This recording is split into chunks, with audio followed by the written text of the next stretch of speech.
శ్రీనివాసుడు క్యారెక్టర్ చేయడానికి ఆ శ్రీనివాసుడు నువ్వే కరెక్టర్ నా సినిమా చేయడానికి అని చెప్పేసి నాకు ఆ లైన్ నాకు ఇచ్చి నన్ను తయారు చేసి, ఎందుకంటే ఆ క్యారెక్టర్ చేయడానికి కేవలం మేకప్ వేయడం, పూసుకోవడం, చేయడం కాదండి. ఎంతో త్యాగం చేశారు. కాళ్ళకు చెప్పులు వేయలేదు. 8 నెలలు నేల మీద పడుకున్నారు. 8 నెలలు ఉదయం 3 గంటలకు లేచి 5 గంటలకి అన్నపూర్ణ స్టూడియోలో మేకప్ వేశారు. It's on record. సార్ చలి, ఎండ అన్నిటికీ చేశాను. సరే ఇవన్నీ పక్కన పెట్టండి.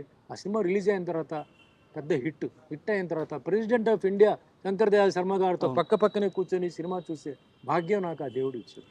సో వీటన్నిటికీ అన్ని సంవత్సరాలు నాకు పరీక్ష, అన్ని సంవత్సరాలు నాకు ట్రైనింగ్, అన్ని సంవత్సరాలు ఏంటి ఆ మొహంలో మేకప్ వేసినందుకు మాత్రం కళ రాదు సార్, దేవుడు కళ రాదు. అయ్యో ఆ పవర్ రావాలి, అవును అది పైవాడు ఇవ్వాలి, అది ఇచ్చాడు, చేశాడు. సో నేను ఆ రూట్లో నేను ఎప్పుడూ ఆలోచిస్తుంటానండి. మన చేతిలో ఏమీ లేదు సార్. 300 మంది పైకి ఎక్కారు, 3 నిమిషాల్లో ఎగిరిపోయారు సార్ ఫ్లైట్లో. ఏం గ్యారంటీ ఉందండి? ఇంకో 10 నిమిషాల తర్వాత ఏం జరుగుతుంది ఎవడికి తెలియదు. సో ఎక్కువ నేను ఆశలు పెట్టుకోవడం, ఎక్కువ అది ఇది లేదు. చిన్నప్పటి నుంచి మా అమ్మగారు కూడా చాలా అంటే ఒక ప్రిన్సిపల్గా ఉండేవారు. సో అన్నీ కొంచెం బుద్ధిజము, నా కరాటే స్కూల్లో కూడా బుద్ధిజం గురించి, కర్మ గురించి అవన్నీ, సాంస్క్రిట్లో భగవద్గీత చదివాను. అది పెద్ద నాకు ఒక వరం. లైఫ్ అంటే ఏంటి అని మా అమ్మగారు నేర్పించే అంటే నేర్చుకోమని చెప్పింది.